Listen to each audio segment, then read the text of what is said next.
10वी 12वी आणि पदवीनंतर पुढे काय? वैद्यकीय क्षेत्रातील करिअर घडवणारे आणि 100% रोजगार आणि व्यवसाय मिळवून देणारे पॅरामेडिकल कोर्सेस करूया। पॅरामेडिकल क्षेत्रातील आधुनिक कौशल्यपूर्ण प्रशिक्षण आणि दर्जेदार शिक्षण देणारी नामांकित आणि विश्वसनीय नाव म्हणजे केपी पॅरामेडिकल इन्स्टिट्यूट। आजच आपला प्रवेश निश्चित करूया। शाखा हडपसर, पिंपरी, कात्रज आणि सातारा। उत्तर प्रदेशात नुकतंच भीषण सामूहिक हत्याकांड उघडकीस आलाय। या प्रकरणात एकाच कुटुंबातील 6 व्यक्तींचा निर्गुण हत्या करण्यात आली आहे। खरं तर आरोपीला एकाच व्यक्तीची हत्या करायची होती, पण पुरावे नष्ट करण्यासाठी एकामागोमाग एक 6 जणांची हत्या केली आहे। अखेरीस बंदुकीच्या गोळीनं पोलिसांना गुन्हेगारापर्यंत पोहोचवलंय। त्याला फक्त एकाच व्यक्तीची हत्या करायची होती, पण आईनं त्याला हत्या करताना पाहिल्यानं त्याने तिची हत्या केली।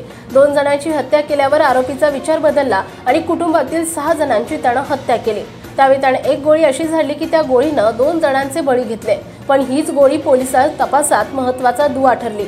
उत्तर प्रदेशातील सीतापूरमधील पाल्हापूर या छोट्याशा गावात 11 आणि 12 मेच्या दरम्यान रात्रीच्या वेळी एका घरात मृत्यूचं तांडव पाहायला मिळालं। या घरात राहणाऱ्या एकाच कुटुंबातील 6 जणांची निर्गुण हत्या करण्यात आली। मृतांमध्ये घरातील प्रमुख व्यक्ती, त्याची पत्नी, आई आणि 3 लहान मुलांचा समावेश आहे।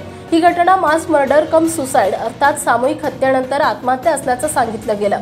या कुटुंबातील एकमेव जिवंत राहिलेली व्यक्ती अजित सिंहनं त्याचा भाऊ अनुराग सिंहवर त्याच्या पत्नी, मुलांसह आईची हत्या केल्यावर स्वतःवर गोळी झाडून घेऊन आत्महत्या केल्याचा आरोप लावला होता।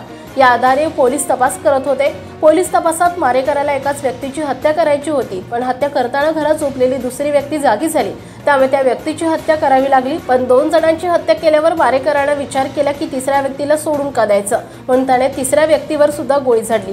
तिसरी हत्या करतेवेळी घरात झोपलेली 12 वर्षाची लहान मुलगी जागी झाली। तिने तिच्या आई, आजी आणि वडिलांची हत्या होताना पाहिलं। तिने मारेकऱ्याला ओळखलं, त्यामुळे पुरावा नष्ट करण्यासाठी मारेकऱ्याने त्या मुलीवर गोळी झाडून तिची हत्या केली। त्यानंतर मारेकऱ्याने एका मुलीला मारलं तर अन्य 2 मुलांना का सोडायचं असा विचार केला। त्यानंतर त्याने दोन्ही मुलांच्या डोक्यावर हातोड्यानं घाव घातले आणि एक करून 3 मुलांना घराच्या छतावरून खाली ढकलून दिल्याचं निष्पन्न झालं। या हत्याकांडाच्या तपासात अनेक धक्कादायक गोष्टी समोर आल्या। महाराष्ट्रातील ताज्या आणि महत्त्वपूर्ण बातम्या पाहण्यासाठी आजच आमच्या रॉयल मीडिया न्यूज चॅनलला सबस्क्राइब करा आणि बेल आयकॉन प्रेस करा।